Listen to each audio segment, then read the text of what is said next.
think it's funny when you add a little bit of money to a sport and you give some girls attention, what they can do with it. I think everyone should take a page out of our book and really put some more time and effort into women's everything. Welcome to Breaking the Glass Hockey Podcast.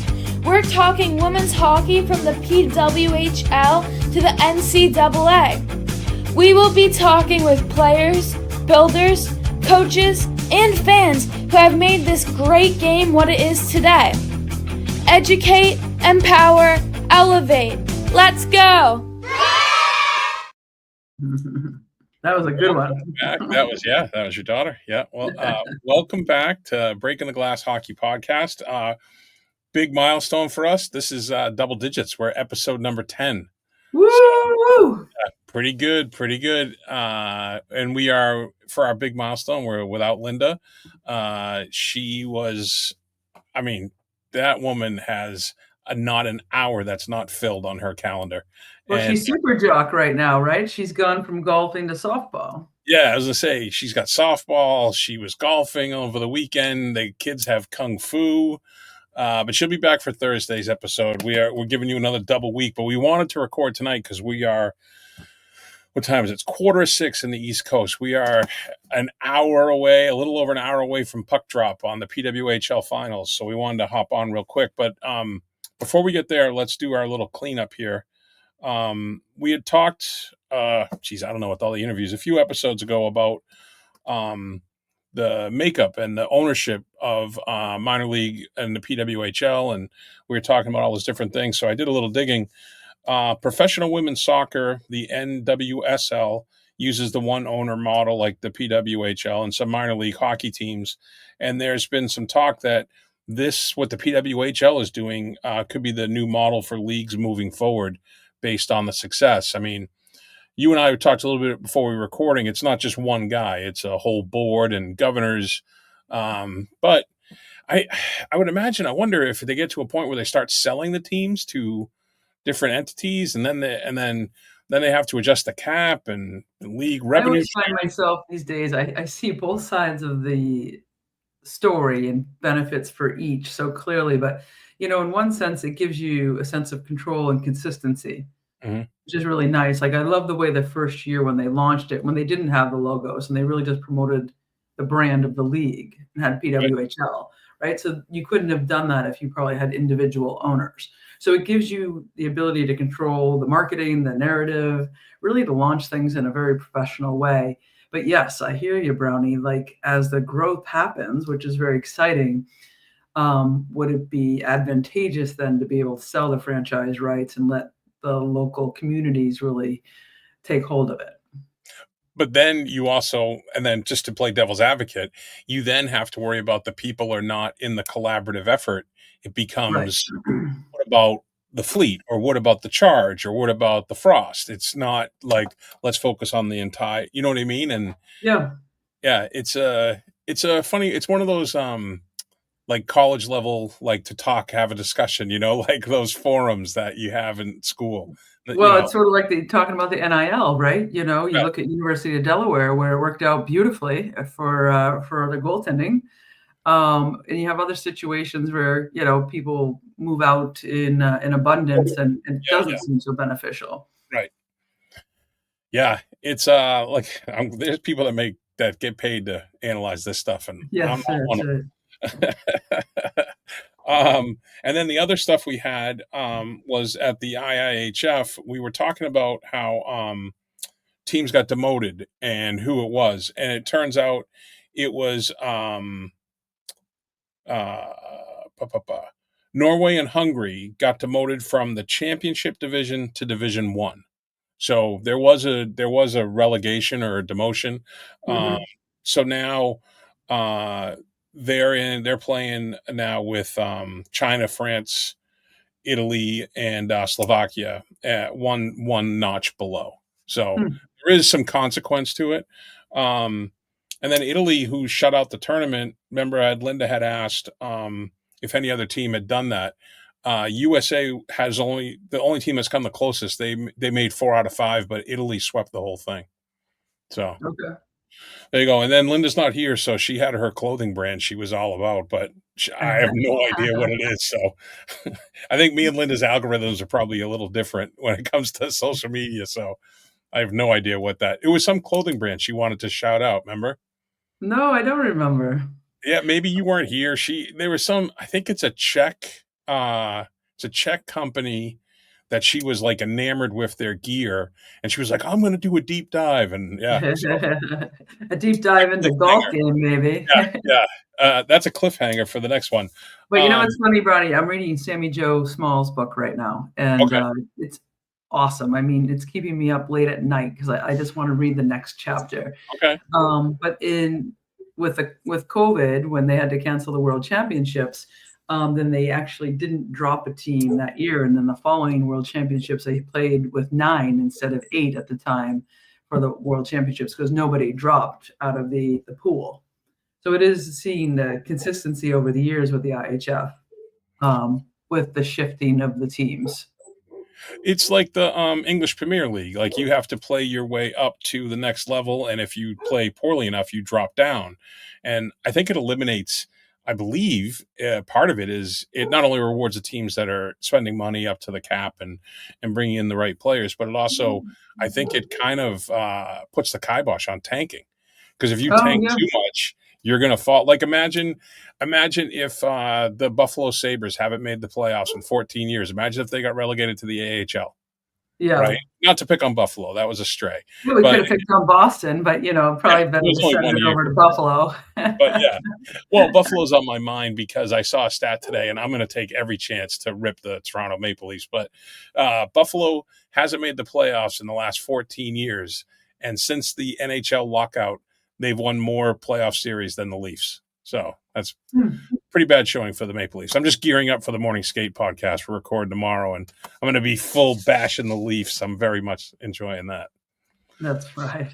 Yeah. So, but now back to women's hockey. Some news from around the hockey world. The Triple Gold Club. So this has been a thing in the NHL. There's like 30 some odd players that have won Stanley Cup, Olympic gold, and IIHF World's gold.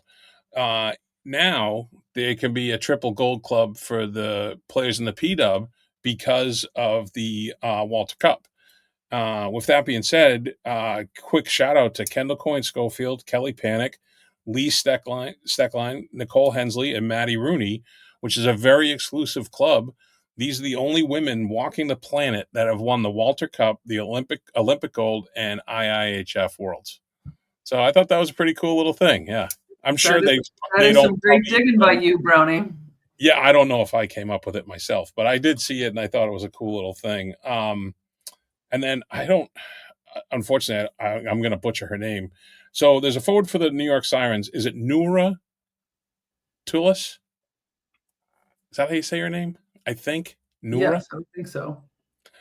She has plans to break her PWHL contract and return to the Swedish league. And all I can think is I wonder if that's one of those deals where she was like, I'm not going to be protected. And we'll talk about the expansion draft as we move forward. She's like, I'm not going to be protected. I don't want to up and move myself to the West Coast. I wonder if that was part of the thinking. And with that in mind, I wonder if that also went into the decision by Wisconsin's Lacey Eden and University of Minnesota's Abby Murphy to head back for another year before entering the PWHL draft. I wonder if that weighed into it. They were like, I don't want to go to the West Coast. I mean, maybe they did. And maybe they just wanted to go back and win another championship, or for Abby Murphy. For the pure love of playing college sports, sure. In this case, college hockey. I mean, it's quite a thrill and, great atmosphere. Just the whole lifestyle of it, I think, is probably pretty exciting and welcoming. And they're contending for national championships. We talked about NIL a little bit when we had Sadie Lundquist on there. That could be a factor as well. I mean, they're pretty big names, both of them. So there could be some NIL money there too. So who knows? Yeah, this whole NIL thing, I tell you, I've seen, just on social, a lot of people, hosting, talks about it. I just have to definitely tune in. It's going to be interesting to see how this all shakes out. Yeah, I mean, there's so much money, and I know hockey is trailing like basketball and football, but the athletes deserve to get their fair share, I would think, especially in those bigger sports where the video games, they're using their number and their, you know what I mean? All that Yeah. stuff. It's so much money. And it's not like the schools are sharing it. So, yeah, you get a free education, but you also are putting a lot of money in the school's pocket. I don't know. I always root on the side of the players versus the owners, or in this case, the universities. Right, just as sort of the whole idea of keeping somewhat of a level playing field, when it's going to be a very clear line who has and who does not. Yeah, that's the other side. You just pay your way to a national championship, right? Right. But it's Well, influence, the influencers right now, especially on Instagram, it's incredible what they do. And I just learned, this one ex-athlete now he's cooking healthy food and he's pretty funny and, he's got great video content and sound effects. He's really got it dialed in. But he was a nurse and he actually did better just doing, sponsorship from being an influencer on Instagram. yeah, So it's to crazy. me, That's a I job. still have a hard time, wrapping my head around that. Like, plus the world needs nurses, but it's just incredible to think how things are changing and seemingly changing very quickly. Yeah, and think by like the time like my daughter is in college, it's going to be like no big deal. You know what I mean? Well, It's going that's to what be the president of Northeastern University made very clear. Like, don't have traditional thoughts in your education because those traditional jobs probably will not be there by the time I was reading the book. So your children are ready to enter the workforce. it's crazy. I remember like if you didn't go to college when I was graduating high school, it was like, oh my God, what are they going to do? Right, Well, I got buddies that are electricians that if I could go back in time, that's what I would have done. right. I wouldn't, I mean, I loved college, but I'd much rather have 3 homes like my electrician friend does right now, you know? Well, then you start to look at these technical high schools, like for us Yeah. in our area, it's Essex Tech, and they're doing a tremendous job. And, kids are identifying, whether with the help with their parents, like what are their sort of natural skills. And for those going to Essex Techs, and they know what they want to do, and it's a much more direct path. It's funny that you said that. When I used to coach high school lacrosse, I remember the athletic director at the last school I coached at. She was talking about Assabet, which is a tech school out here by me, and she was saying we used to years ago we would say that the thing we had about kids from Hudson, it was Hudson High where I coached, and where kids from Hudson would, when they were in 8th grade, they had the choice to go to Assabet or Hudson. And what she said was it used to be that if you went to the tech school, you really didn't have that opportunity to go to college. But now she said it's completely flipped.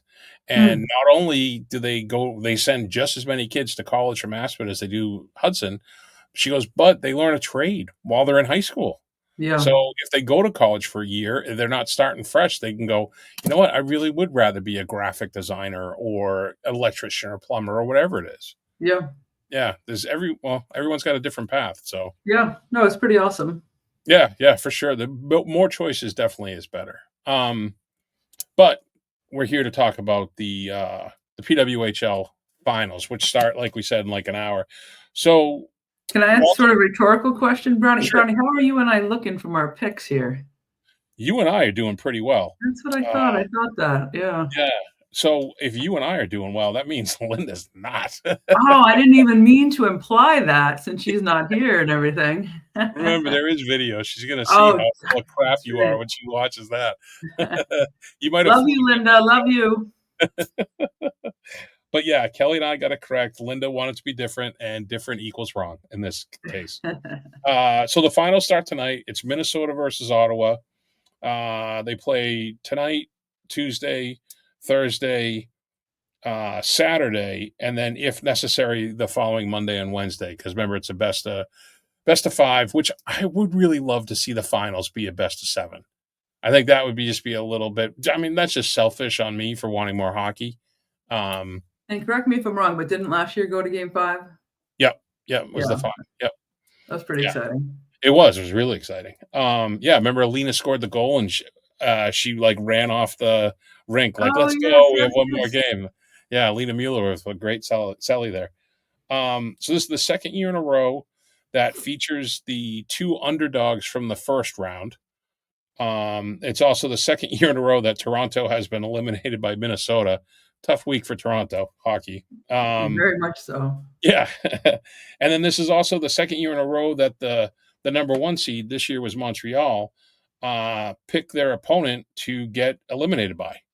Yeah. So that happened to Toronto last year. And Toronto must be really sick of Minnesota because the second year in a row that Minnesota eliminated them. Well, I think we talked about it last time. Is that whole mentality is like, number one, picked a team like feeling confident they will defeat, must just really get them revved up to kick some serious ice. It Like, has to. I mean, it's just your your natural yeah, competitiveness, and these are, some of the most competitive women in the world in terms of, to get where they're at, right? yeah, So, talent and drive. yeah, that's it. That's it. So let's talk about the series a little bit. So Minnesota advanced to the finals 3-1 over Toronto. As I said, the second year in a row. I did want to. I'm glad it's you and I talking about this because I did want to talk about the goalies a little bit. So Minnie has Nicole Hensley and Maddie Rooney. This season, it wasn't an even split. Maddie Rooney played 19 games, whereas Nicole Hensley played 11. They started Hensley in game one. Then they went to Rooney for 2 games in a row. And then they went back to Hensley. I mean, Hensley had slightly better statistical numbers, but Maddie Rooney was 2-0.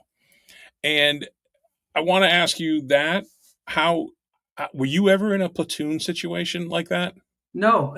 Yeah, I knew you were going to say that. Yeah. But again, maybe this is sort of the new thought process and strategy is keep everybody ready all the time. Yeah.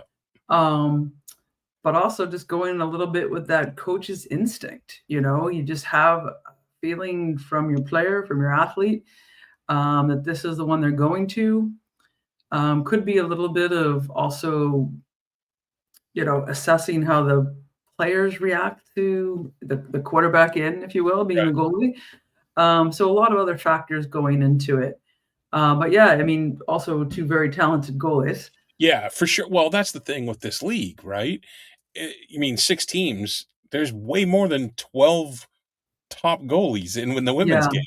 So, or you could even say 18 because they probably have a spare, right, on right. the taxi squad. It's just interesting to me. And then on the other side, it was Kristen Campbell and Carly Jackson. Now, Kristen Campbell played 21 games during the season, and Carly Jackson only started once. Campbell played games 1, 2, and 3, which were, I mean, there was a lot. She saw a lot of shots, a lot of goals, which I'm sure, I mean, I didn't watch every game of the series, but the ones I saw, there were some she had no chance, right? I'm not blaming her in any shape or form. But then Carly Jackson comes in for the final game and took it to overtime. They lost 1-0, and that could be a bad bounce, a bad giveaway, a bad change. And that's another one. Like, how would you feel if you're Campbell? And they're very supportive. There's a lot of videos of them pumping each other up. So now you're Kristen Campbell, and you go games 1, 2, and 3. You did all but one start during the season, and then for the clincher, coach is like, "Yeah, Kelly, we're going with your backup." So for me, my instinct on this is that it must be a pulled groin, pulled hamstring, You something think, going yeah, on. could've Um, you know, definitely sore throat or some really big change. Because that seems pretty erratic. been. Okay. And I didn't know if, like, I mean, there were some practice days in between, so maybe they saw something in practice. Maybe there was Yeah, some game film. I don't know, and I don't have Jackson's splits like against like different shooters, and maybe they were a better fit for that moment. But I mean, again, another great goalie room, yeah. and for Jackson to come in that last game and take it all the way to overtime. So now you have to think about which we'll get to the expansion draft. Like, do we need to protect Jackson too? Like, you know what I mean? Is she going to Yeah. get So yeah, it was interesting. And then a couple of notes from the game. This was the first game in league history of no penalties, the final, Oh, which wow. yeah, it was a wide open, super fast game. Taylor Heisey scored the game winning goal. The local girl scored the game winning goal for the second year in a row. She scored the series ending goal against Toronto. So not a She lot did of it in Heisey. style too. I mean, that was Oh, absolutely yeah, beautiful. not a lot of Heisey jerseys walking around in Toronto would be my guess. And both teams had 11 different goal scorers across the series. So that speaks to the depth of both rosters. Yeah, it's Uh, beautiful. I mean, so this is why I think the start of this finals is so interesting, because you had Minnesota Toronto, which was real run and gun, wide open hockey for the most part. And then at the other side, you had Ottawa Montreal, where Ottawa advances. This is their first time in the playoffs. They didn't make the playoffs last year. They advanced to the finals with a 3-1 over Montreal. This was a goalie duel. This whole series, every game was one goal games. Sorry, and they had that monster 4 overtime game. Was the only game that Montreal won. And again, overtime goal. Bad change, bad pass. Someone. I mean, they played 2 full games, so it's a whole different vibe on this side. Some things that stuck out. I don't know if you saw this during that 4 overtime game. They were putting mustard packs up on the glass on the bench for Ottawa for the players. Did you know mustard was like that kind of recovery thing? No. Yeah, I wish I had thought to put the picture in here. I would have put the picture up. There's a picture going around social media with the glass, and they put it up. They put packets of mustard all over the glass for the players to grab and suck it down for a little burst. I'm just trying to think metabolically, like what is the I have no component in idea. the mustard that has that? I have no idea. So I know like athletes will drink pickle juice Yes. nowadays. So I'm going to give him a shout out because Linda's not here to roll her eyes. So when I coached Nick Carpenito. I was his high school lacrosse coach. And way back then, Coach Carp, when he was a bright-eyed and bushy-tailed high school player, he used to drink pickle juice on game days. Oh, He was well, ahead of his time. Ahead of his time. I tried it. I could not do it, but I'm not a pickle person, so that would make Oh, sense. you would have to like pickles, I think. Yeah, I would think you'd have to. And then Phillips, the Great Wall of Gwyneth, the first I rookie like goalie. that one, Brownie. That was very nice. Thank you. I made that up when she was in college. Oh, I thought that was spontaneous. Oh, no. That's been Ked on the morning skate. I used to call that all the time. And Ked was always like, we should have made T-shirts when she was in college. So, hey, Ottawa Charge, if you hear this, the Great Wall of Guinness, just send me a shirt. I'll be happy. She was the first rookie goalie in PW history with a playoff shutout. I mean, she's playing lights out, absolutely lights out. She led all goalies in the opening round with a 1.14 goals against, 956 save percentage, and was the only shutout, as we said. But then what's crazy is for Montreal, Anne-Renee Desbienne was second. Well, she had the most saves, and then she was second in goals against and save percentage. And games 3 and 4 is the first time all year long that she had consecutive losses. Right. So, again, unbelievable goaltending at every team's, right? Well, Every not team's, all right here. I mean, looking at these numbers, I mean, it's just screaming at you. And also to have, an upset from the known powerhouse of Montreal. Yeah, the number one team all season, and then to get knocked off by Ottawa, who has no playoff experience, although a lot of the players have played in big moments on every roster. So Right. it's a little different. They're not like the nerves, I would think, are a little different. So I'm not going to ask you for your pick right now, but I do want to ask, so do you, which is, in your opinion, harder to maintain? Is it harder to maintain that lockdown goaltending and defense and block shots, or is that scoring harder to maintain? It's an immovable force meets an what's that expression? A movable force meets an unmovable object, or something like that. I think it's physics. Yeah. I don't know. Yes. But repeating is hard. Right. This is a well-known fact, and when you first win the championship, it's just all out go, and kind of don't know what you're going into. But once you've experienced it, you just want it again. Right. So repeating, especially the second time, is difficult. But then you also have the flip side of that; they have the experience. And again, just watching their captain Kendall Coyne, she's just got a great way about her of lifting others up. Yep. And then also herself, with the little touches to score that ever important goal. So, yeah, it's a tough one. But then again, Gwyneth, she stepped in and had a great finish for the gold medal, and she wants more as well. And she just wants to.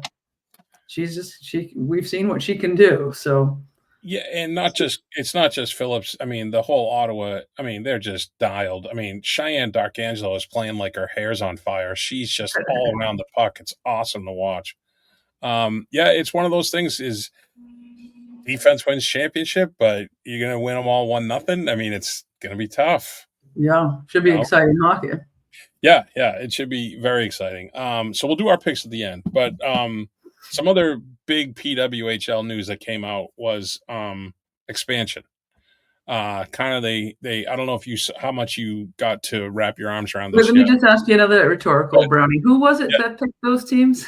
Yeah. Linda right now is at softball going, wait, I feel a disturbance in the force. Someone's giving me a hard time and I'm not there. She's probably crushing it for a grand slam too. Yeah, so maybe. So the way that they're doing this, they're going to have on June 3rd, ahead of the draft, all the 6 teams will submit a list with 3 protected players for the exclusive signing window for Seattle and Vancouver. So you can protect 3 right off the jump, but then once a team loses 2 players through either of these means, meaning the signing window or the expansion draft, the team will then be allowed to protect an additional player. So you have your 3 horses and then one more after that. And correct me if I'm wrong, but isn't that how they started it when they started the initial season? Is each team got to secure 3 players, like your marquee sort of stud players to build your franchise on? That was 3 as well, right? Yep. Okay. So I'm just going to talk about Boston because they're out of the playoffs, and I'm more familiar with the roster without looking it up. So when Boston came in, their first 3 were Hillary Knight, Megan Keller, and Aaron Frankel. Good picks. Right. So let's just say, and I don't have any intel. I would never call Danielle and be like, hey, you want to talk about this? Because she's going to be like, who are you again? But hey, Danielle, if you're listening and you want to come on and talk about your strategy, feel free. So you would think that those are the 3 they protect. So then you're leaving I'm going to use Alina. They got Alina Mueller unprotected. Or do you have the conversation, and I have no knowledge of this, but Hillary Knight's from Idaho. Do they say to her, Hillary, do you want to go to the West Coast? I mean, we want to protect you, but then you have to worry about alienating that player. I mean, there's so many pitfalls, and no matter how you approach this, you're going to lose. I hope they're to the point of the planning, right? Asking the player their wishes as well. I think the more open communication you can have in this regard, and they're adults now, they're not kids, right? And there's a lot at stake. So yeah, hopefully those conversations are happening. Just like we saw with the Bruins with Brad Marchand, that was a strategic move, saying that they had done, before. And I think that's what's important, is treating the players with respect, but then also keeping an eye on what's best for the franchise and the fans and everything. I mean, again, you go to the Fleet game and you see more Hillary Knight jerseys than anything. She's very, very important to the fan base here. And then, the other side of it too, another thing I was thinking of, because when Vegas Golden Knights came into the NHL, there was a lot of manipulating they did ahead of time. They were like, if you don't want us to pick player X, then you can give us a draft pick.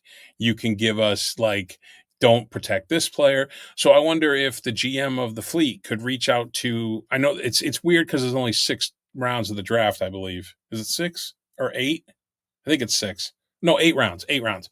But I wonder if like again, I don't have any knowledge, but let's use Boston as an example.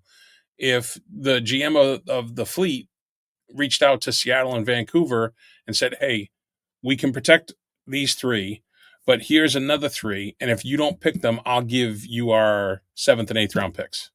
I mean, I don't know if there's rules in place to Yeah. stop that. I don't know. Right. Because Vegas did that, and that's why Vegas has been way more successful off the jump than Seattle in the NHL, because Vegas did all these maneuvers like, you don't want us to do this, you're gonna have to, They did come out flying, didn't they? Yeah.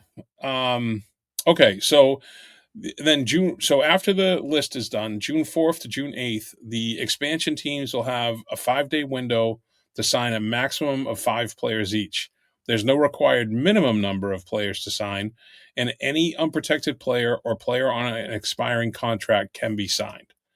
So it sounds like that June 3rd is going to be like shock and awe, right? When everyone submits their list and you go, holy smokes, think of the players we can sign that are unprotected, right? Because you're talking, what's 25 players, say, on a team? There's 22 available players on out of 6 teams. And then there's the expansion draft, June 9th, after the exclusive signing window. Seattle and Vancouver will select a minimum of 7 players each until each team has a 12-person roster. If one team enters the draft with less players signed, it will be granted extra picks to reach the 12-player roster. Teams will pick from a pool of players under contract or whose rights are held for the 25-26 season that were not protected by their current team. So that is a lot to digest, but they are going to have their teams, the core of their teams, built at end of business June 9th. They're going to have 12, so there's going to be, 24 players pulled from the 6 existing teams. Right. It's a crazy feeling, too. I was traded once. I was with Jacksonville, and I got traded to West Palm Beach. And, at first, God, that was a win for you, Jacksonville. It was. Initially, I didn't think about that when I had this cute little house in Jacksonville and all these things. It's a really strange feeling. Like, how could you uproot my life? And, you don't get asked at that point either. And it's just a really strange feeling. And then, of course, you shift your thinking, especially once I pulled into West Palm Beach and I was living on Singer Island. There wasn't a lot of upside. Yeah. But no, it's just a strange feeling, like so completely out of control. Like, you had a life or friends or whatever you had going on there, and all of a sudden you're just uprooted and changing places without individual plan on the action.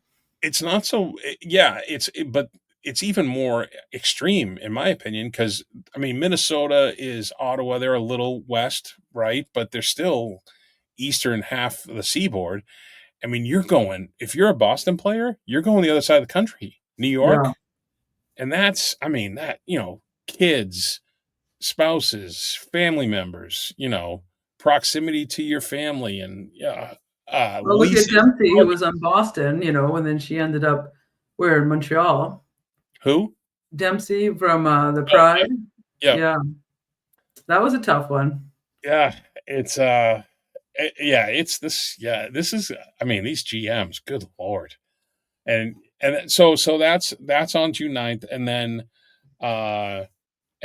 in the 24th. So like a little less than 2 weeks after that is the PWHL draft, where all 8 PWHL teams will select players over 8 rounds, because of the gold plan system. In order to accrue picks to move up. New York again has the number 1 pick, but the rest of the draft order has not been put out. At least that I haven't seen yet. So I don't know where Seattle and Vancouver slot in. I don't know how they do that. Maybe they just pick them out of a hat. Maybe it'll be based on players. I have no idea. But yeah, there's a lot going on in June. Like, you think like, oh, the Walter Cup will be over. What are we going to talk about? Well, we're going to have a lot to talk about after June 3rd. We're going to have a lot to talk about after June 8th. Yeah. So yeah. And I have a list. I want Linda to be here though when we talk about it. I have a list too, because the PWHL published their list of eligible players for the draft, and I think there's a few that Linda coached. So Okay. we could talk about that when we have Linda back. But yeah, I just don't. And how do you build? Are you going to build? Going to go goalie D? Well, Goalie. goalie first, obviously. I would. Yeah. So Minnesota's not going to be able to protect them both. Right. Or if they all right. So let's use Minnesota as, because they have that tandem. So you got Hensley, Rooney. Now you're going to protect Kendall Coyne, Michaela Cava, Taylor Heisey. So there's 5 players I mentioned. The max they can protect is 4 of them. So, who's going?